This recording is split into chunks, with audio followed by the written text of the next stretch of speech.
습니다.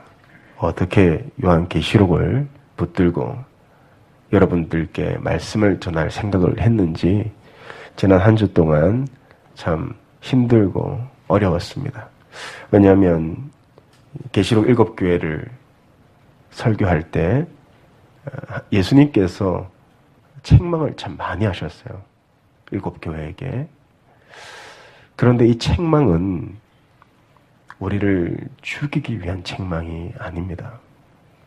여러분들이 병원에 가면 간호사님에게 주사를 맞아요. 주사 바늘을 보면 겁나죠. 그래서 저도 웬만하면 바늘을 안 보는데 간호사 선생님이 꼭 이렇게 얘기를 해줘요. 조금 따끔거릴 거예요. 그래요. 그런데 조금 따끔거리는 것이 우리를 죽이기 위한 겁니까? 우리를 살리기 위한 거예요. 오늘 말씀을 들으시면 아마 내 마음에 조금 따끔거릴 겁니다. 그러나 그 따끔거림은 나를 짓밟고 나를 죽이기 위한 그러한 것이 아니에요. 주님이 여러분을 너무 사랑하셔서 여러분을 살리기 위함입니다. 오늘 우리는 이 4대 교회에 대한 말씀을 나눌 텐데 제가 참 존경하는 돌아가신 오카는 목사님이 지금 우리 한국교회, 이민교회가 이 4대 교회와 같다라고 정말 통안을 가지시고 말씀하셨던 그 본문입니다. 4대 교회는 어떤 교회입니까? 이 4대라는 지역은 제가 이제 2주 후에 가보게 될 텐데요. 굉장히 부자 동네입니다. 이 4대라는 지역은 양털을 가지고 옷을 만들어 팔던 공장이 있었어요. 염색업이 발달했습니다. 뿐만 아니라 그 지역에 사금이 채취가 됐습니다. 그래서 금을 팔아서 돈을 많이 벌었어요. 그래서 모직 산업도 발달했죠. 염색 산업도 발달했죠. 또 금도 나오죠. 부족한 게 없어요. 뿐만 아니라 4대라는 지역은 정말 세계에서 놀랄 정도로 암벽 위에 세워진 도시입니다. 어떻게 저기 도시가 세워졌을까?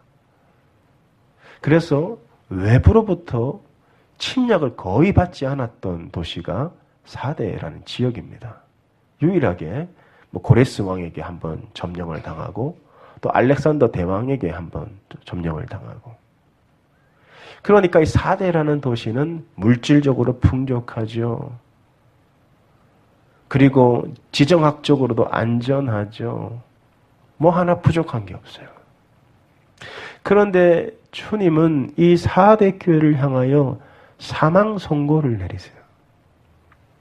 3장 1절을 보면 4대 교회의 사자에게 편지하라. 하나님의 7 영과 7 별을 가지신 이가 이르시되 내가 내 행위를 아노니 네가 살았다 하는 이름은 가졌으나 죽은 자로다. 죽었다. 너희 교회는 죽었다.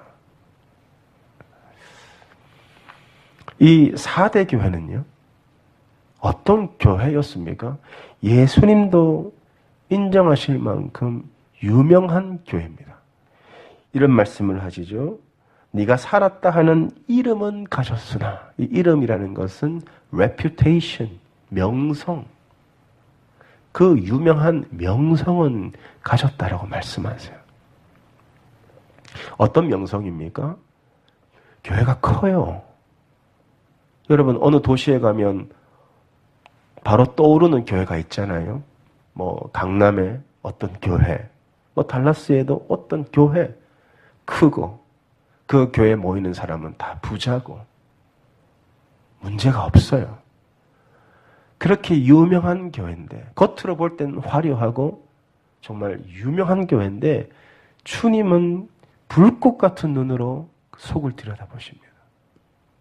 7 영을 가지신 그 영의 눈으로 보실 땐 어떤 모습이라고 합니까? 죽었다는 거예요. 죽은 교회라는 거예요. 주님이 우리의 겉모습을 보실까요? 그분은 1절에 하나님의 7 영을 가지신 분입니다. 영적인 눈으로 우리를 보신다는 거예요. 육적인 눈으로 보시는 것이 아니라 우리는 얼마든지 육적인 눈으로는 화려하고 풍요롭고 모든 것이 만족스러운 그러한 모습을 보일 수 있어요. 그러나 주님은 육의 눈으로 여러분을 보시지 않습니다. 영의 눈으로 보세요.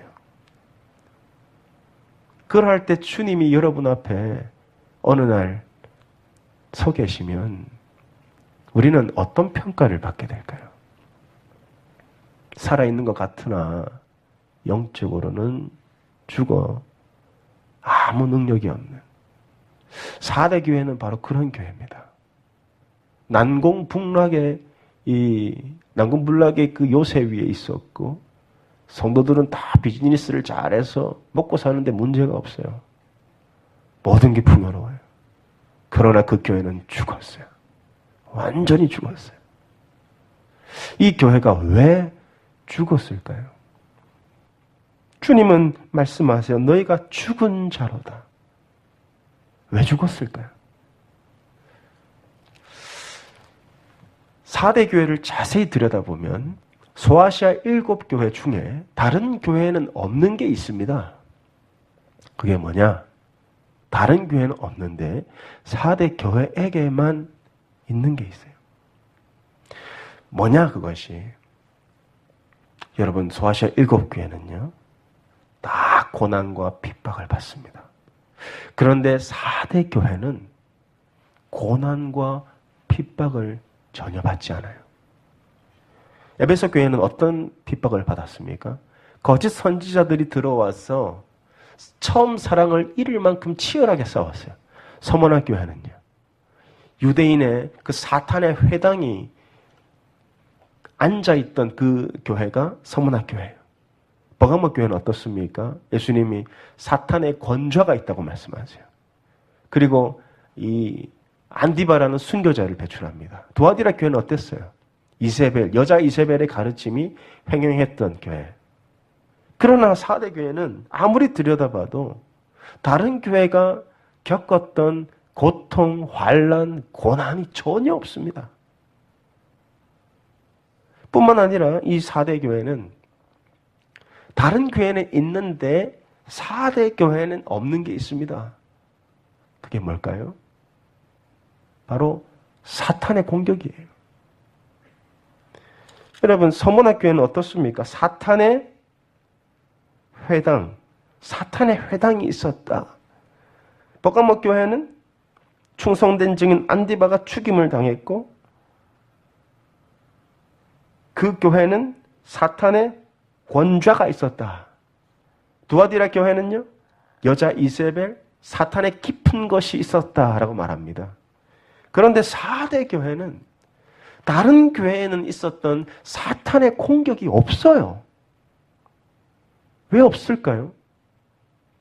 여러분 사탄은 우는 사자와 같이 삼킬 자를 두루 찾는다고 말하고 있어요. 그런데 사자는요. 절대로 죽은 시체에 입을 대지 않습니다. 사탄의 입장에서는 이 4대 교회가 완전히 죽었기 때문에 사탄의 시야에서 벗어나 버렸어요. 사탄의 입장에서는 저 교회 공격할 가치도 없어. 왜? 죽었으니까. 죽은 교회니까. 고난도 없고 핍박도 없고 환난도 없어요. 궁핍도 없어요. 사탄의 공격도 없어요. 그런데 완전히 죽어버렸습니다. 여러분, 우리가 생각하기에 모든 것이 풍요롭고 걱정, 근심, 염려가 없고 모든 것이 만족스러우면 우리가 신앙생활 잘할 것 같죠? 내 기도 제목이 다 응답이 되면 더 열심히 기도하고 더 열심히 말씀 읽고 더 열심히 모이기에 힘쓰고 더 열심히 예배할 것 같죠? 그러나 그렇지 않아요. 타락은 풍요에서 시작돼요. 이 4대 교회는요. 소아시아 7교회 중에 가장 풍요로운 교회, 가장 안전한 교회, 가장 화려한 교회. 사탄도 공격하지 않는 그런 교회였어요. 그러나 완전히 죽었습니다. 여러분, 우리의 믿음을 지키기가 언제가 힘들까요? 언제 우리는 우리의 믿음을 지키기가 힘드냐면 가장 풍요로울 때예요. 가장 풍요로울 때, 걱정, 근심, 염려가 없을 때, 모든 것이 만족스러울 때, 그때가 우리는 신앙을 지키기 가장 힘듭니다. 다윗을 한번 떠올려 볼까요? 다윗이 하나님과 가장 가까웠을 때가 언제예요? 바로 광야에 있을 때. 사울이 이 다윗을 죽이려고 군대를 풀고 개를 풀어서 이 동굴 안속까지 들어옵니다. 그때 다윗은 어떤 시편을 남기죠? 시편 23편을 광야에서 남깁니다. 그 중에 4절을 한번 보시면 내가 사망의 음침한 골짜기를 다닐지라도 지금 다윗은 어떠한 상황 가운데 있나요? 죽을 것 같은 거예요. 내가 지금 사망의 음침한 골짜기를 지나고 있다는 거예요. 정말 죽고 싶은 거예요. 아니면 죽을 것 같이 힘든 거예요. 그때 다윗은 누구를 붙듭니까? 내가 사망의 음침한 골짜기를 다닐지라도 해를 두려워하지 않을 것은 주께서 나와 함께 하심이라. 다윗이 광야에서 정말 죽을 것 같을 때,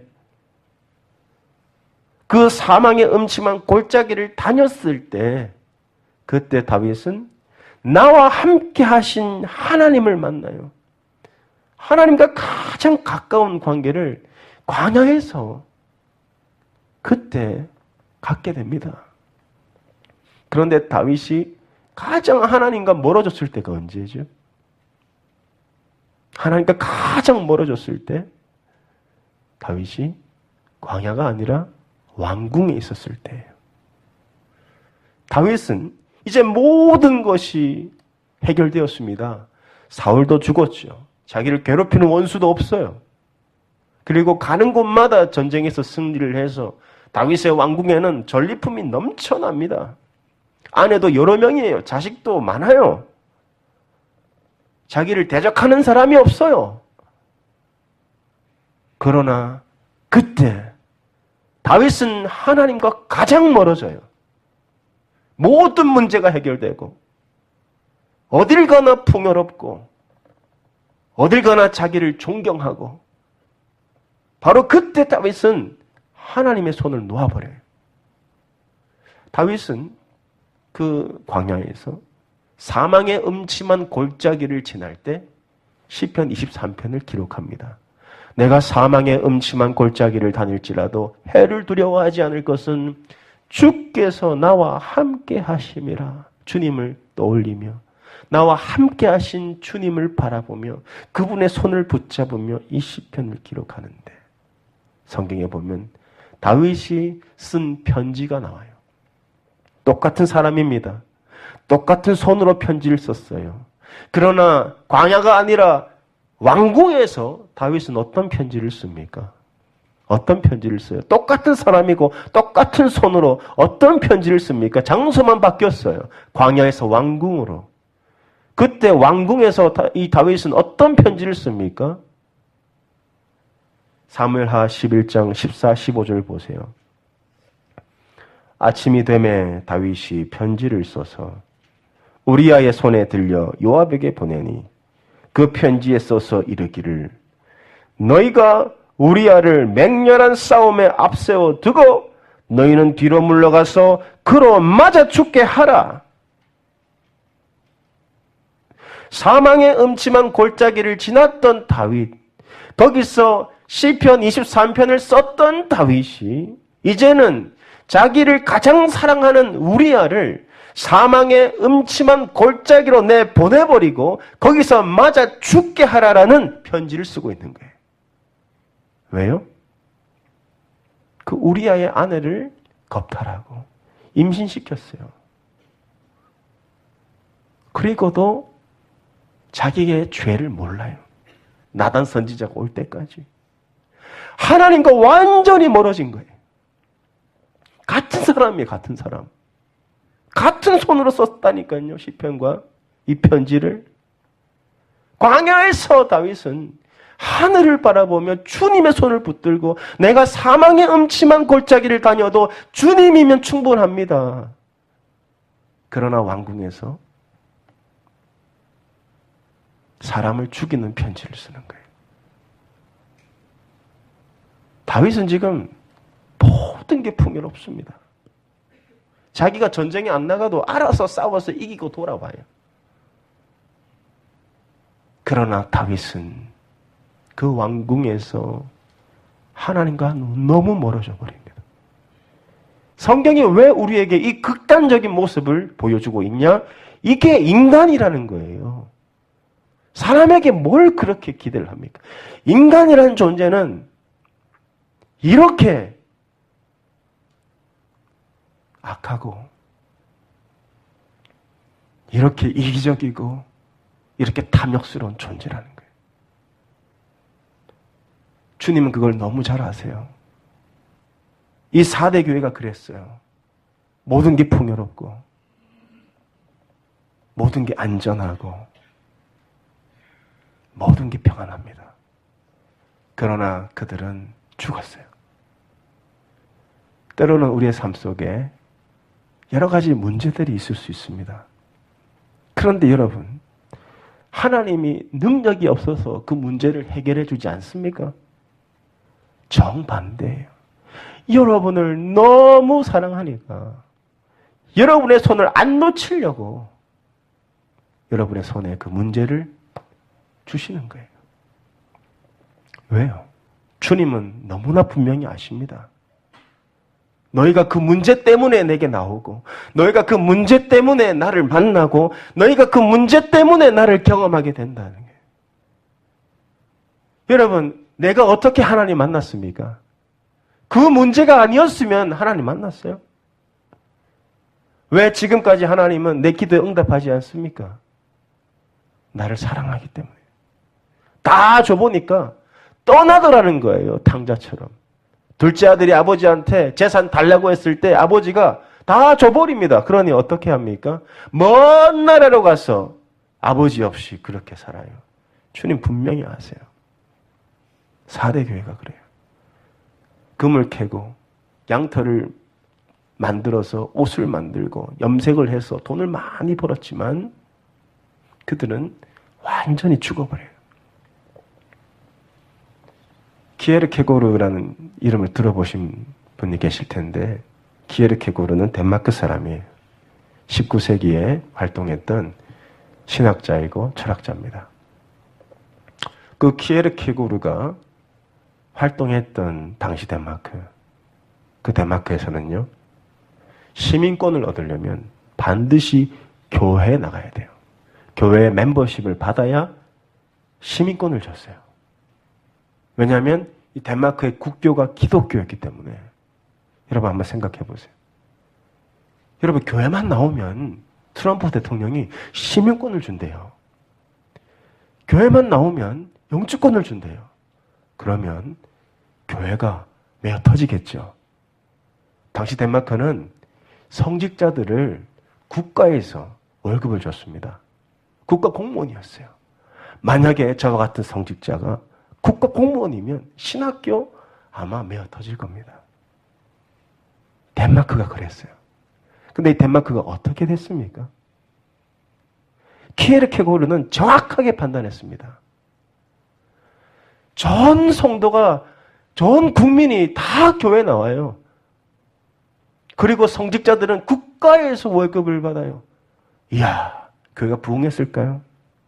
살아났을까요? 키에르케고르는 이렇게 얘기를 해요. 예수 그리스도께서는 물을 포도주로 바꾸셨다. 그러나 덴마크의 교회는 예수님보다 더 큰 일을 행했다. 예수님이 바꿔놓은 포도주를 다시 물로 바꿔놨다. 아무 색깔도 없고 아무 맛도 낼 수 없는 그 일이 언제 일어났다고요? 국가에서 덴마크의 국가 종교 그것을 기독교로 정하고 교회 나오는 사람들한테 다 시민권 주고 목회자들은 국가에서 월급을 주고 그 결과가 뭐였습니까?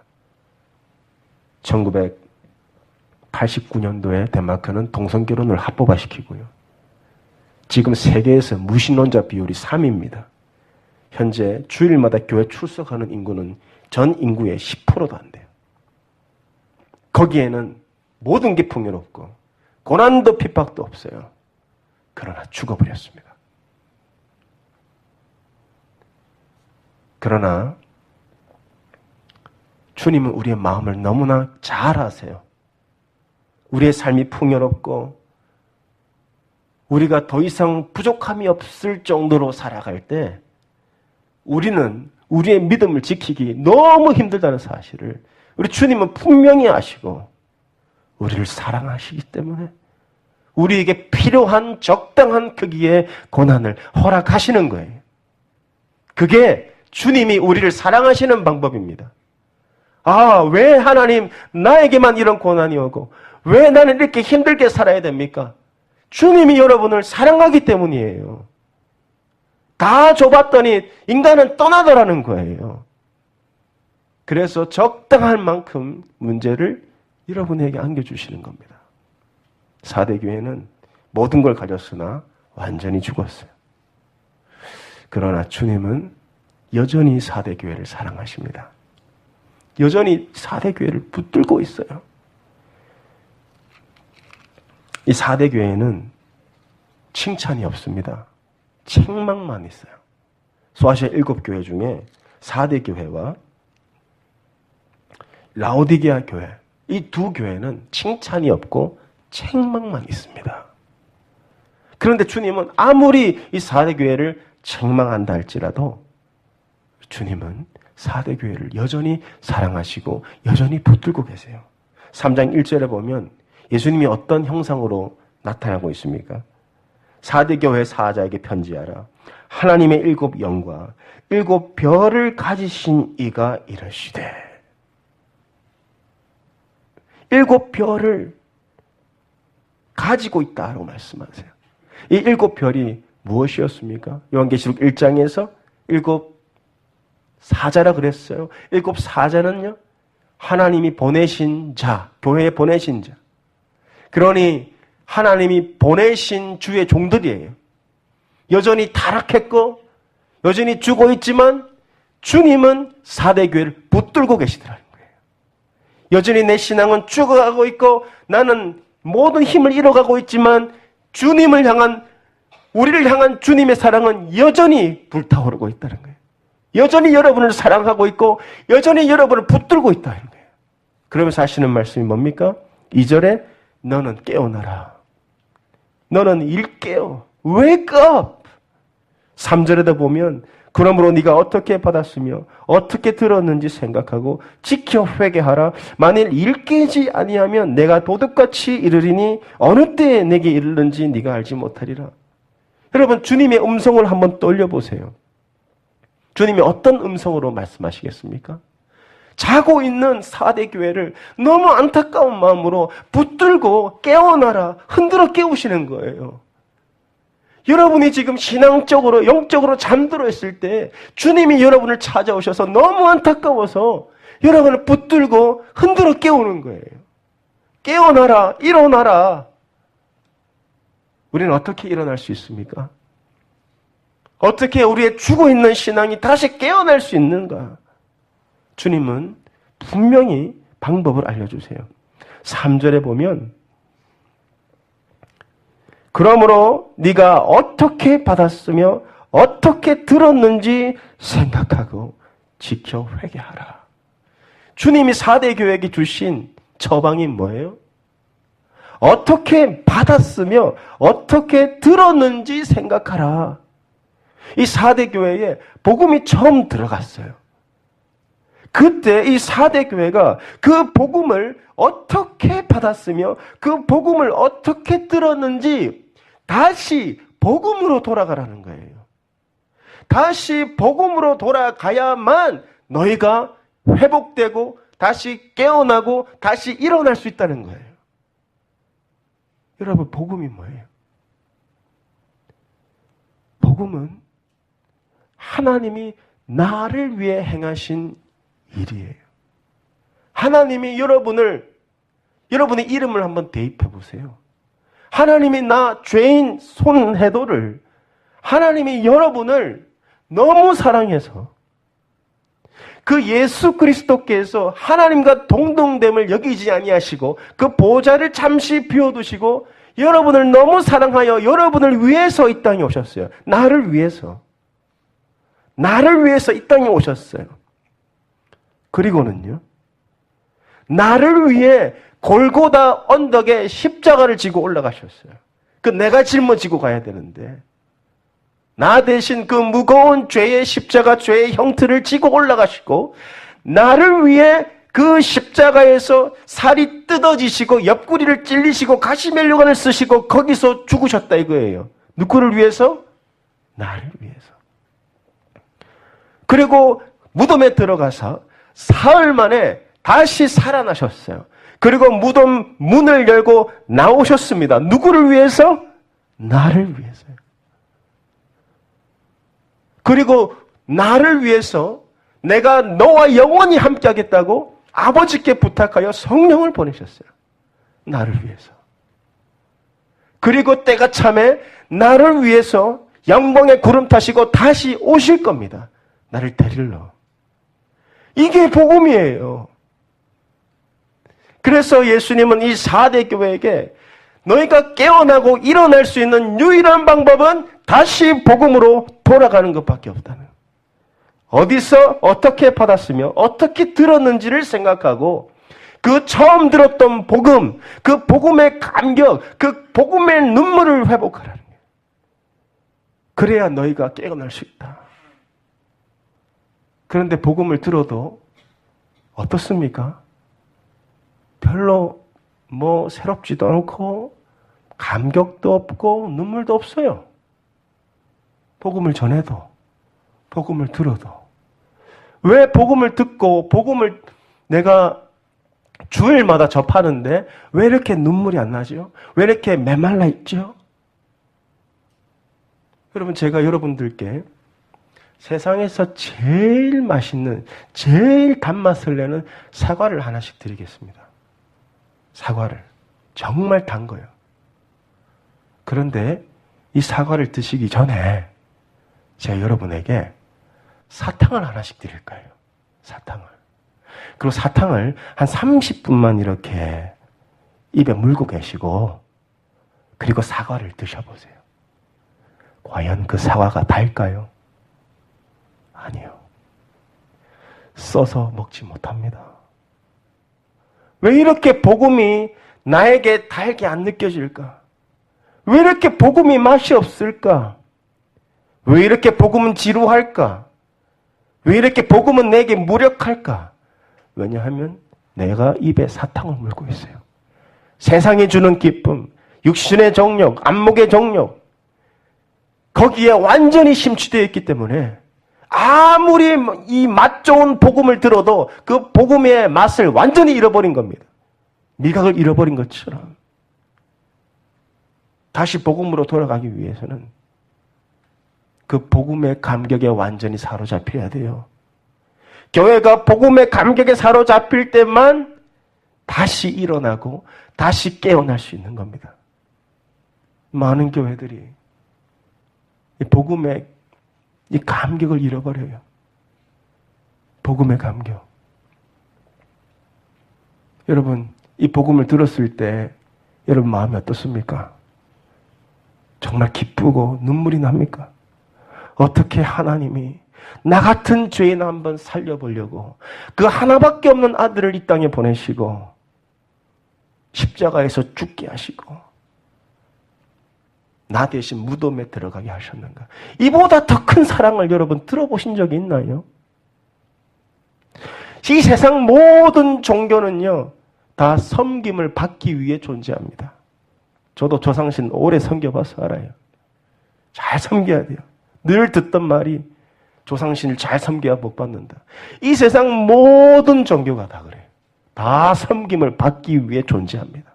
우리 섬김의 대상이에요. 그러나 예수님이 우리에게 뭐라고 말씀하셨습니까?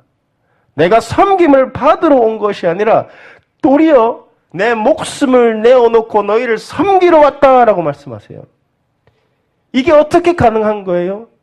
이건 사람에게서 나온 게 아니기 때문에 가능한 거예요. 하나님은 우리를 섬기시기 위해 이 땅에 아들을 보내시고 그 하나밖에 없는 아들이 십자가에 나 때문에 죽게 하셨습니다. 그게 복음이에요. 그런데 이 복음이 더 이상 나를 변화시키지 못하고 내게 감동을 주지 못하고 나를 일으키지 못하고 나를 깨우지 못한다면 지금 여러분의 입속에 그 세상의 달콤함이 너무 오랫동안 나의 미각을 무력화시킨 겁니다.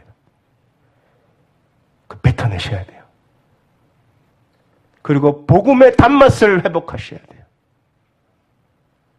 그래서 주님은 사대교회에게 너희 교회가 살려면, 너희 교회가 다시 일어나려면 처음 복음으로 돌아가라.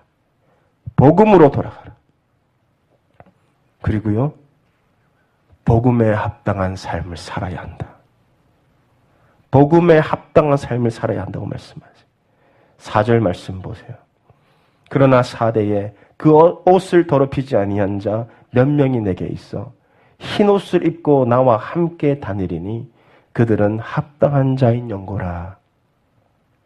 주님이 사대교회에게 뭐라고 말씀하시나요? 내가 누구와 함께 다니겠다? 흰 옷을 입고 나와 함께 다니리니 흰 옷을 입은 자와 내가 함께 다니겠다. 여러분, 이 흰 옷은 여러분이 구할 수 없습니다. 이 흰 옷은요, 하나님이 주셨어요. 우리의 옷은 어떤 옷이었습니까? 죄와 탐욕으로 얼룩진 더러운 옷이었어요.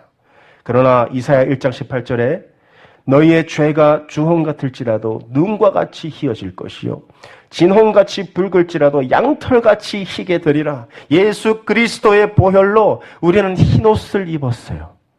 지우지 못할 얼룩이 없습니다. 우리는 이 흰옷을 입었다는 거예요. 예수님이 주셨어요. 일방적으로. 우리는 아무 공로 없어요. 그러나 예수님이 우리에게 흰옷을 주셨는데 그 흰옷을 여러분들이 희게 관리하고 성화의 길로 가셔야 된다는 거예요. 흰옷을 주시는 건 주님이 하시는데 그 흰옷을 흰옷으로 입고 다니는 건 여러분이 하셔야 된다는 거예요. 그래서 나와 함께 흰옷을 입고 다닐 것이다. 그들은 합당한 자인 연고라. 복음에 합당하게 사는 거예요. 베드로가 발을 씻던 예수님에게 나 발만 씻지 마시고 목욕을 시켜달라고 했을 때 예수님이 베드로에게 뭐라고 하십니까? 이미 목욕한 자는 발밖에 씻을 것이 없다. 발은 씻어야 된다는 거예요. 우리가 딛고 사는 이 세상이 얼마나 더러워요. 우리는 이미 흰 옷을 입었지만 살아가다 보면 온갖 얼룩이 다 묻어요. 물론 우리가 살아가다 보면 실수하고 넘어지고 죄짓고 그럴 때 있습니다. 그러나 주님이 우리에게 요구하시는 것은 내가 너희에게 흰옷을 주었으니 그 흰옷을 입고 나와 함께 동행하자. 여러분에게 흰옷이 있습니까? 내가 정말 예수 그리스도를 믿고 흰옷을 받았습니까? 어떻게 알 수 있어요? 내가 흰옷을 입고 있다는 증거가 뭐예요? 정말 예수 그리스도께서 여러분의 모든 죄를 도말하시고 예수의 보혈로 나를 정결케 하시고 내게 흰옷이 있습니까? 내가 지금 흰옷을 덮고 있습니까? 어떻게 알 수 있습니까? 저는 짜장면을 좋아하는데 가끔씩 흰옷을 입고 짜장면 먹으러 갈 때 있어요. 그러면 반드시 앞치마를 해요. 왜요? 튈까 봐. 조심한다는 거예요. 여러분들이 예수 그리스도의 복음으로 구원받았고 정말 용서받은 죄인으로 살아간다면 그 증거가 뭐냐? 여러분은 죄를 멀리하게 됩니다. 죄를 혐오하게 됩니다. 더 이상 죄와 타협하지 않게 됩니다. 그게 흰옷 입은 자의 삶이에요.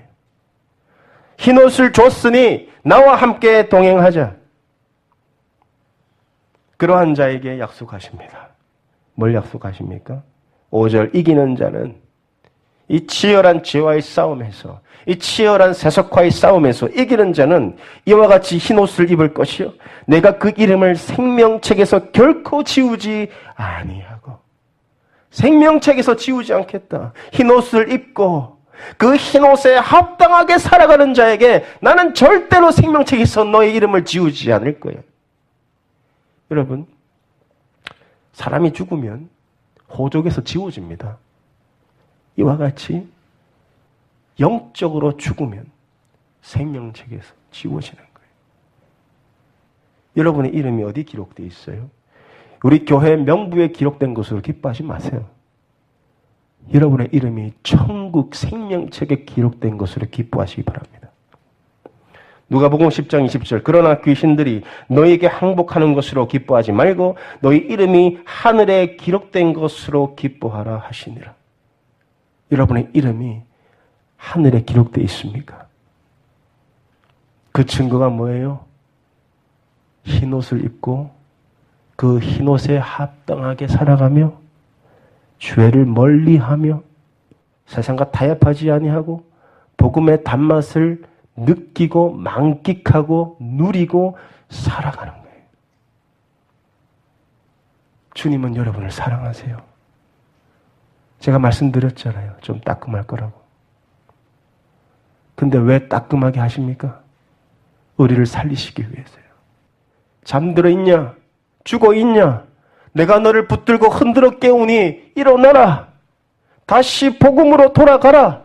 복음의 감격에 사로잡혀라. 내가 너를 위해 내 아들을 십자가에 못 박았고 내가 너를 위해 내 아들을 다시 너에게 보낼 것이고 내 아들이 너를 다시 데리고 내 초소로 인도할 것이니 일어나 깨어나라 말씀하세요. 세상과 타협하지 말고 복음의 단맛에 사로잡히고 복음의 감격에 날마다 살라는 거예요. 여러분, 주님은 우리에게 분명히 말씀하십니다. 일어나 깨어 있으라. 왜냐하면 내가 도둑같이 올 것이기 때문에. 다시 3절 말씀을 보세요. 그러므로 네가 어떻게 받았으며 어떻게 들었는지 생각하고 지켜 회개하라. 만일 일 깨지 아니하면 깨어나지 않으면 내가 도둑같이 이르리니 어느 때에 내게 이르는지 네가 알지 못하리라. 깨어 있어야 돼요. 그러면 깨어 있다는 게 과연 뭐예요? 지난주에 제가 집에 도착을 했는데요. 지난주 화요일 정도에 있었던 일입니다. 6시쯤에 도착을 했는데 갑자기 동네에서 사이렌 소리가 계속 울리는 거예요. 보통 사이렌 소리가 30분 정도 울리다가 꺼집니다. 그런데 이게 1시간, 2시간, 3시간 계속 사이렌 소리가 울리고 핸드폰에서 난리가 났어요. 토네이도가 지금 오고 있다. 토네이도가 오고 있다. 겁이 나기 시작하는 거예요. 아, 토네이도가 온다니까. 막 비가 막 쏟아지고 있으니까. 그래서 보니까 쉘터로 빨리 가라는 거예요. 그런데 저는 쉘터가 어딘지를 몰라서 인터넷에 찾아봤어요.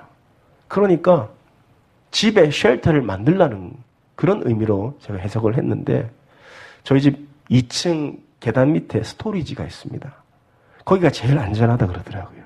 그래서 그 스토리지 안에 있는 모든 짐들을 다 빼내고 소파 쿠션들 있죠. 쿠션들 벽으로 다 붙이고 저희 애들하고 토네이도 오면 그 들어가려고. 근데 그 스토리지 안에 제가 잠깐 머물러 있었는데 제 마음을 강타하는 감동이 있었어요. 주님이 다시 오실 때 천사들이 나팔을 불 텐데 그때는 얼마나 두려울까. 천사들이 나팔을 불 때 예수님이 구름 타고 이 땅 가운데 다시 오실 때 그때는 이미 늦었어요. 내가 예수님을 기다린다는 게 과연 무엇인가? 깨어있다는 게 과연 무엇인가? 토네이도가 온다는 사실을 내가 믿으니까 쉘터로 들어간 거 아닙니까? 깨어있다는 것은요, 지금 당장 내일 밤에라도 예수님이 오실 것을 준비하고 살아가는 거예요. 복음의 감격에 사로잡히고 날마다 주의 말씀 앞에 나아가고 기도로 깨어있는 거예요. 주를 섬기고 복음을 전하고 교회를 섬기고. 저는 우리 코너스톤 교회가 살아있는 교회라고 확신합니다. 주님께서 이 교회를 귀하게 쓰실 거예요. 주님은 그렇게 깨어있고 살아있는 우리 모든 사람들의 이름을 생명책에 기록하고 계십니다. 예수 그리스도 이름으로 우리 모든 성도들의 이름이 생명책에 기록되어 천국에서 만나길 예수님의 이름으로 축원합니다. 기도하겠습니다.